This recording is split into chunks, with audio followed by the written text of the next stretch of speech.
I'm on the road to recovery in Castle Rock, Colorado. Live from Millville, New Jersey, I'm on the road to recovery. We're on the road to recovery in Morgantown, West Virginia at Mountaineer Field. And live in Scranton, Pennsylvania, I'm on the road to recovery. Here I am on the road to recovery from Berlin, Maryland. Hey, from Caseville, Michigan, I'm on the road to recovery. I'm on the road to recovery at Ann Arbor, University of Michigan. Glory music. Hey, down here in the eastern shores of Maryland, on the road to recovery, got a chance to sit down with an incredible woman, Bonnie Brown Scott. Here's a woman that saw a need in her community for sober living, lack of sober living, and she took it upon herself to work with some other women and come together. And now she's literally changing lives, not only putting roofs over women's heads, but putting the grounding foundation of recovery in their lives. On the road to recovery here in eastern shores of Maryland, this is Bonnie's story. I was a young kid from a small town on the eastern shore of Maryland, and we were just a bunch of bored kids, and we stole our family's beer, and we stole their cigarettes, and then eventually a guy came to town with a joint and sold it to us. And we went down on a pier, which is where you have most of your firsts when you live in Rock Hall. And we smoked it together, and we just thought that was the greatest thing. We thought we were the coolest.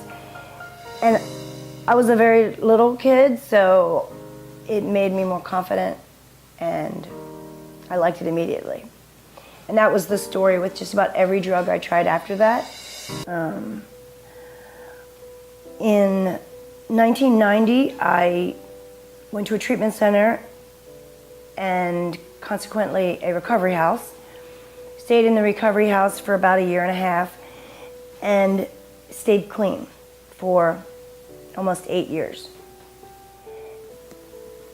About almost 8 years in, I just had a bad day. I can't chalk it up to anything more than that, other than the fact that I had stopped going to meetings, I had stopped doing all the things that was, suggested to me. I no longer had a sponsor, I no longer hung out with people in recovery. And I was working as a flight attendant, running all over the world. And one day, we just had a really bad day. We landed the plane, the tire blew, that's never fun. The passengers were late and angry and screaming at me, and the captain said, "You have 5 minutes to get to the bar." And I said, "Done." And with almost 8 years clean, I had my first glass of wine. And we always say the worst thing that could happen did happen. Nothing. Nothing happened. I drank a glass of wine and I said, maybe I'm not addicted anymore. Maybe I can successfully use. And that one glass of wine turned right back into a bottle of vodka every day. I drank addictively right from the beginning, and I was married to someone with about 16 years clean at the time, and I probably don't need to tell you how far south that marriage went after that. To have one spouse that's using and one spouse that's not is not, doesn't work very well. So instead of getting clean to be in that marriage, I left because I would rather get high than be there. I had something really crazy happen to me. I had like a mini stroke where my face was paralyzed, and I don't really want to go into the details of how that happened, but it scared me. And for the first time since I had relapsed, I was terrified. And the only thing I could remember in that moment was the faces in the 12-step program where I had gotten clean. And I knew that those people had the answer for me, and I knew they would help me. So I went immediately to a detox, and right after that I went straight to a meeting. I raised my hand, asked for help, and they helped me. My life got immediately better. I instantly gave myself a raise because I didn't have to buy all that stuff anymore, and my health got better. I looked better. Life was better. My quality of my problems improved, we always say, and that went on for some time. I met a nice man, I got married, I moved to Easton to marry him, got a dream job. Everything I love to do is under one roof. I started getting grandchildren.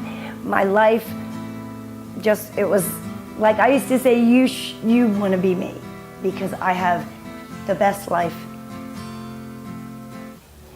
And then in 2012, the overdose rate here on the shore doubled in 1 year.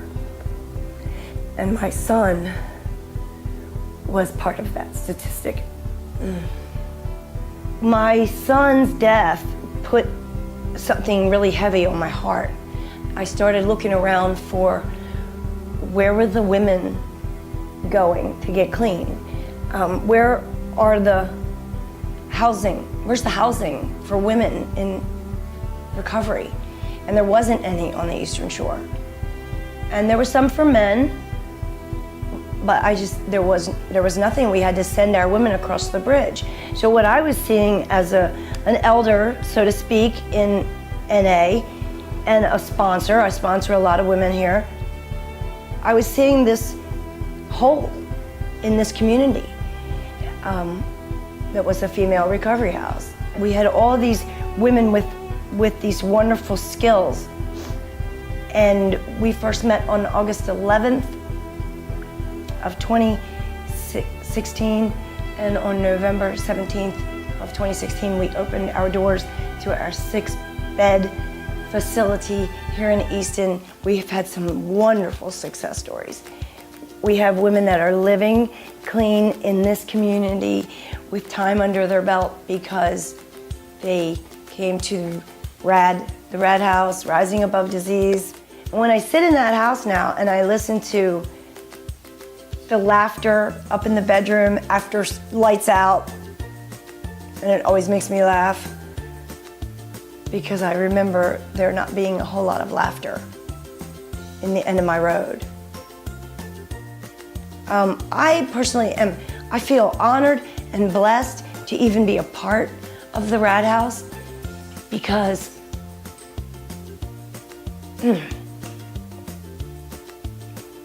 if I can keep one woman from having to sit in the front row at her child's funeral,